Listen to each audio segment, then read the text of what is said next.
Hey guys, good evening. So in this workshop, I'll be talking about this electronics retailer. इसका नाम है electronic smart India.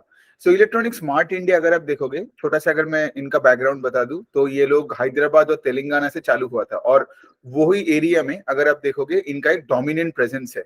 और अगर आप पूरे पैन इंडिया भी देखोगे, electronic smart India I think top 5 top 6 electronics retailer में आता है. अब इलेक्ट्रॉनिक्स रिटेलर का बिजनेस मॉडल बहुत ही सिंपल है. इनका काम है कि लाइक एक जगह को लेना, उसको भाड़े पे लेना या फिर उस जगह को खरीद लेना, फिर उसके ऊपर एक बड़ी बिल्डिंग बनाना. ठीक है. फिर उसके अंदर हर फ्लोर में आप किसी फ्लोर में किसी का टीवी बेच रहे हो, किसी का वॉशिंग मशीन, किसी का मोबाइल फोन.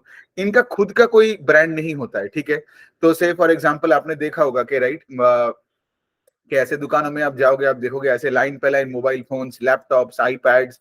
फिर एक होता है वॉशिंग मशीन का सेगमेंट, फिर एक होता है आपका लेट्स से टीवी का सेगमेंट, फिर एक होता है आपका सारे साउंड सिस्टम का सेगमेंट.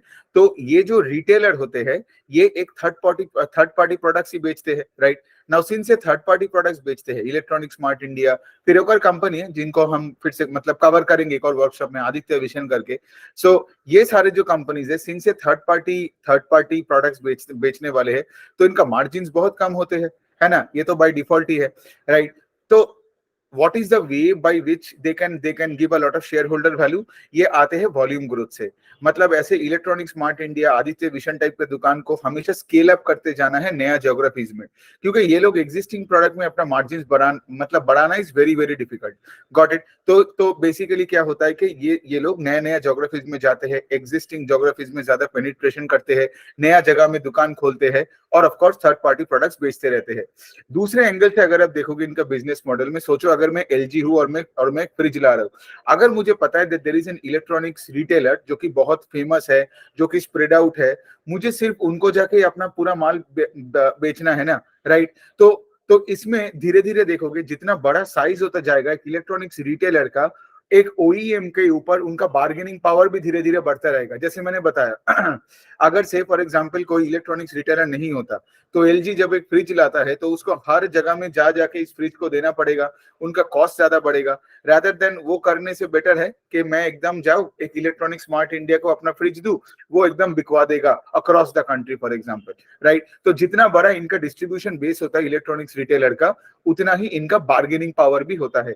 ये हो गई दूसरी बिजनेस मॉडल बिजनेस मॉडल का एक एस्पेक्ट. अब तीसरे पार्ट क्या है? तीसरे पार्ट बहुत सिंपल है, क्योंकि अगर आप देखोगे मोबाइल फोन्स, लैपटॉप्स और आईपैड्स, ऐसे टैबलेट्स हो गए, इनमें इनको मार्जिन और भी कम मिलता है. और हायर मार्जिन प्रोडक्ट्स क्या है? ये आपका जो कूलिंग प्रोडक्ट्स होते हैं, ये जो एयर कंडीशन हो गई, फिर आपका वॉशिंग मशीन, मतलब जितना भी लार्ज अप्लायंसेस है, washing machine, TV, fridge, right, AC, इनमें मार्जिन ज्यादा मिलता है इलेक्ट्रॉनिक्स रिटेलर को then let's say selling mobile phones. Now सोचिए लॉजिकली, अगर कूलिंग प्रोडक्ट्स में और लार्ज अप्लायंसेस में से आपका आपका मार्जिन ज्यादा है, तो आपको आप जनरली देखोगे ऐसे कंपनीज का Q1 सबसे अच्छा होता है. Q1 क्या? Q1 है जो कि अप्रैल में जून वाला क्वार्टर, जो कि वो समर पीरियड होता है. उस टाइम पे भर भर के लोग एसी खरीदते हैं, है ना. और उसके बाद Q3 होता है नेक्स्ट पीरियड. क्यों? बिकॉज उस टाइम पे दिवाली, दशहरा, शादी का सीजन आते हैं और उस टाइम पे लोग ऐसे टीवी, एसी, फ्रिज बहुत खरीदते हैं ना. क्योंकि सोचिए शादी में अगर आपको लेट्स से दहेज देनी हो, ठीक है, तो लेट्स से आपने एक बड़ा 50 इंच का एक टीवी दहेज में दे दिया लेट्स से. ठीक है. मतलब मैंने कभी किसी को दहेज लिया दिया नहीं है, ठीक है, और वैसे भी मैं अनमैरिड हूँ. बट हैविंग सेड दैट के उस टाइम पे आप देखोगे Q1 और Q3 इसीलिए द टू बेस्ट क्वार्टर्स होते हैं ऐसे इलेक्ट्रॉनिक्स रिटेलिंग बिजनेस मॉडल में. Got it. तो ये दिमाग में रखने का. और जो Q2 होता है जिसमें मानसून पीरियड ज्यादा होते हैं एंड ऑल दैट, उस टाइम क्या होता है by default mobile phones take a bigger part of the pie. और तब देखोगे इसीलिए Q2 is the weakest quarter in the four fiscal. Okay. Four fiscal नहीं, sorry, in the 4 quarters in a fiscal. Okay. तो अभी थोड़ा electronic smart India के बारे में बोलते हैं कि ये लोग क्या थे. आप देखोगे साउथ में बजाज कंज्यूमर्स के नाम पे ये लोग जाने जाते थे.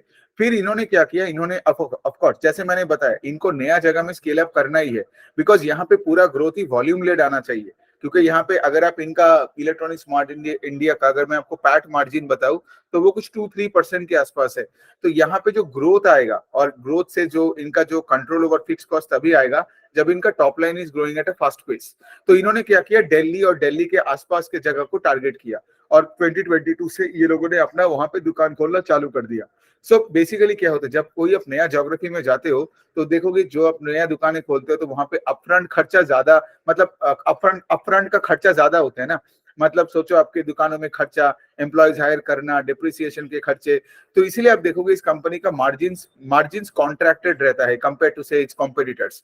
ठीक है, दूसरे साइड में ये भी पॉइंट है कि लाइक ऐसे कंपनीज के लिए एक और चीज इंपॉर्टेंट है कि उनका रेंटल कॉस्ट बहुत कम हो, है ना। बिकॉज ये लो मार्जिन वाला थर्ड पार्टी प्रोडक्ट्स आप बेच रहे हो, करेक्ट। तो सिंस आप थर्ड पार्टी प्रोडक्ट्स बेच रहे हो, आपका बिजनेस मॉडल ही आपका लो मार्जिन है।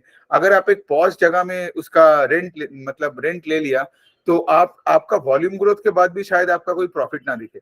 Got it. तो इसी वजह से इलेक्ट्रॉनिक स्मार्ट इंडिया, ये जो तेलंगाना और हैदराबाद से वहां से निकल के जो नॉर्थ में गए हैं, इनका मैनेजमेंट ने ये भी बोला है कि पर स्क्वायर फीट जो ये दिल्ली वैली के आसपास जो दुकान खोल रहे हैं उनका रेंट थोड़ा ऑन द हायर साइड है। But also on the other hand they also see a higher demand in Delhi then the other parts. ठीक है, अदर पार्ट्स मतलब वही साउथ में है और अभी वो दिल्ली में गया है, तो दिल्ली में इनको ज्यादा डिमांड दिख रहा है। दूसरे पॉइंट ये है कि अगर आप इनका Q2 का नंबर देखोगे, ओके, दूसरा पॉइंट इनका प्रोडक्ट मिक्सअप देख लेते हैं, तो 48 to 50% ऑफ द सेल्स आते हैं मोबाइल फोन्स और टैबलेट बेचने से, और 37-40% आता है आपका कूलिंग प्रोडक्ट्स और लार्ज अप्लायंसेस। ये दोनों ही मेन कैटेगरी है। Now here is the thing, मैंने क्या बोला कि अगर आप जितना मोबाइल फोन बेचोगे आपका मार्जिन कम होगा। सो अगर ये कंपनी कुछ ज्यादा कूलिंग प्रोडक्ट्स बेच सकते हैं और थोड़ा मोबाइल फोन का परसेंटेज घट जाता है तो इनका मार्जिन बढ़ जाएगा, मतलब इनका प्रोडक्ट मिक्स इंप्रूव हो जाएगा। लेकिन फिर भी आज इनका 50% के आसपास है इनका मोबाइल फोन्स बेच के इनको पैसा मिलता है। ठीक है, तो ये बनता है इनका बिजनेस मॉडल। ठीक है, और जब दिल्ली में जाओगे तो मैनेजमेंट का वही कहना है कि दिल्ली में गर्मी भी ज्यादा होता है। सो दिल्ली में ये जो कूलिंग प्रोडक्ट्स बेचने का प्रोबेबिलिटी भी ज्यादा है। एंड ऑफ कोर्स वो उनको ये जो सामने वाला जो फेस्टिव सीजन के बाद जो ये नया फिस्कल चालू होगा उसमें से, because now they are more और less set in Delhi, they have opened quite a few number of stores there. अभी देखना है कि लाइक सब कुछ रेडी है कि अगला समर सीजन कैसे चलता है। अच्छा, दूसरा पॉइंट ये है कि अगर हम कंपनीज का देखेंगे तो सिर्फ इस कंपनी का टॉप लाइन सेल्स का ग्रोथ सिर्फ 7% हुआ इन Q2। इसका रीजन ये भी है कि लाइक उसका रीजन ये है कि आप सोचिए पिछले साल Q2 में there were a lot of festive period था, मतलब फेस्टिव डेट्स था। ठीक है, लेकिन इस बार का जो Q2 था उसमें कोई फेस्टिव डेट्स था ही नहीं। सारे फेस्टिव डेट्स Q3 में आ गया, जिसका रिजल्ट हमें जैन में मिलेगा, मतलब अक्टूबर नवंबर दिसंबर। और Q2 में बारिश भी होता है। So on a higher Q2 of last fiscal, इस Q2 में इसलिए आप देखोगे the pace of sales growth has come down to only 7% के आसपास। ठीक है, तो 7% is not a very impressive number, but here is the thing, हमें स्टॉक मार्केट में आगे देखना है और मैनेजमेंट कॉन कॉल में ये क्लियरली बताया है कि Q3 looks very promising. Because जब ये कॉन कॉल हुआ था तो Q3 का कुछ दिन हो गया था, and they said Q3 looks very very promising. And since all the festive dates are in Q3, right, so Diwali, Dussehra हो गई, Durga Puja, and then again of course आपका मैरिज सीजन चालू हो जाता है, so Q3 will be far better than Q2। ठीक है, लेकिन of course having said that, as I told you, Q2 was automatically the weakest quarter, right? So ये हो गया बात।